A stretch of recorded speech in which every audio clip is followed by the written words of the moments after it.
A great TV villain doesn't just make you hate them, they make you feel something. But here's the thing, not all villains are built the same. There's a massive difference between the nosy neighbor and the guy who's been poisoning the town's water supply for 3 seasons straight. Today, we're ranking them all. Welcome to the 5 levels of TV villainy. Before we dive in though, let's set the ground rules. We're not just talking about who does the worst things. We're talking about what makes a villain work on television. So our 5 levels aren't just about body count or evil monologues. They're about complexity, intention, and how much they ruin the lives of the main characters. Let's start at the bottom. Level 1, the petty antagonist. Level 1 villains aren't evil.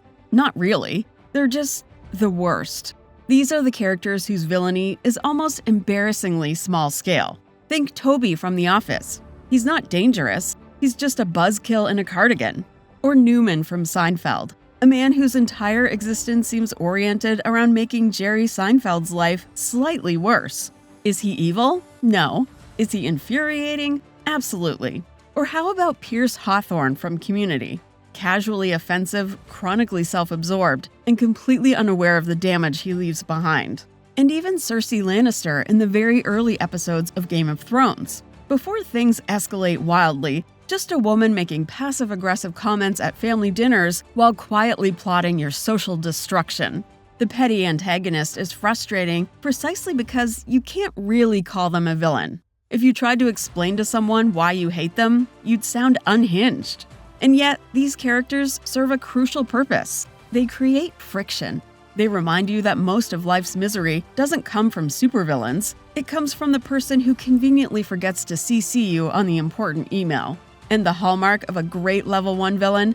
You've met them in real life. And that's the most terrifying thing about them. Level 2, the self-serving schemer. Level 2 villains have goals. Real goals. They just don't particularly care who they have to step on to get there. These are your corporate sharks, your political climbers, your family members who've been quietly redirecting the inheritance for years. Frank Underwood from House of Cards is a masterclass in Level 2. He's not a monster, he's just a man who decided very early on that the rules don't apply to him.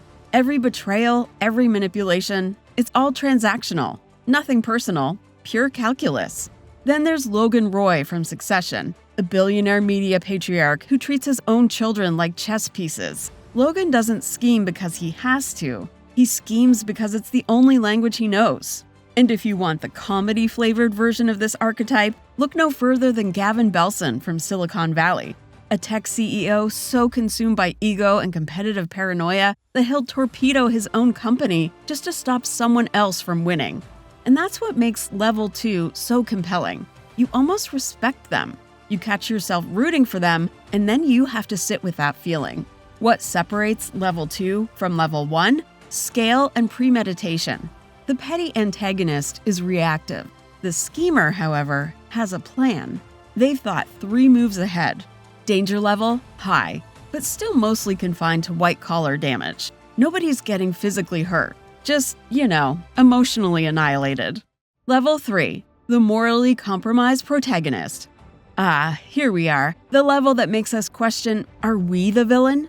Level 3 is where things get philosophically messy, because Level 3 villains aren't the antagonist, they're the main character. Walter White, Tony Soprano, Don Draper, Nucky Thompson. These are people we were given to root for. The show handed us their perspective, gave us their backstory, made us understand their pain, and then slowly, quietly, let us watch them do terrible things. The genius of the morally compromised protagonist is that the horror sneaks up on you. You're 2 seasons in before you realize, oh, I've been cheering for someone awful. Walter White is the gold standard here. He starts as a terminally ill chemistry teacher, but by the end, he's orchestrating murders and poisoning children. And the show never lets you off the hook. Because you watched it happen. You enjoyed it. But Breaking Bad at least had the decency to slowly reveal Walter for what he is. Dexter did something bolder. It never hid the monster at all. Dexter Morgan is a serial killer. The show tells you this in episode 1. And then it spends 8 seasons making you root for him anyway, because his victims are worse. And he's got a charming inner monologue. And then there's Joe Goldberg from You. a show that is almost aggressively aware of its own game. Joe narrates his own stalking and manipulation directly into your ear, framing every violation as an act of love. And the truly disturbing thing? Huge portions of the audience still rooted for him, despite the show never once pretending Joe was anything other than dangerous. And that's the trap. Level 3 isn't about what the character does, it's about what it reveals about us as an audience. Level 4, the true believer. If Level 3 is unsettling, Level 4 is terrifying. Because the scariest villains aren't the ones who know they're doing evil, they're the ones who are absolutely convinced they're doing good. Level 4, the person whose worldview is so internally consistent that every atrocity makes perfect sense within it.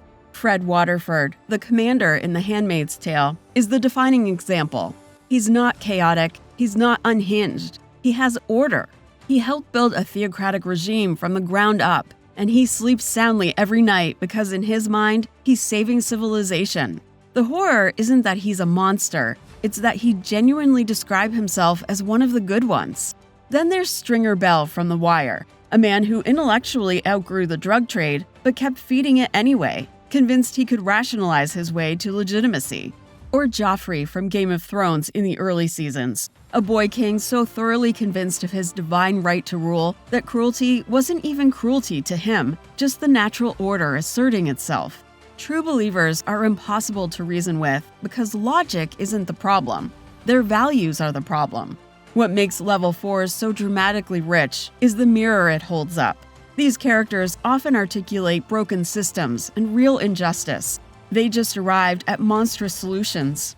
Level 5, the pure psychopath. And here we are, the top of the mountain, or the bottom of the pit, depending on how you look at it.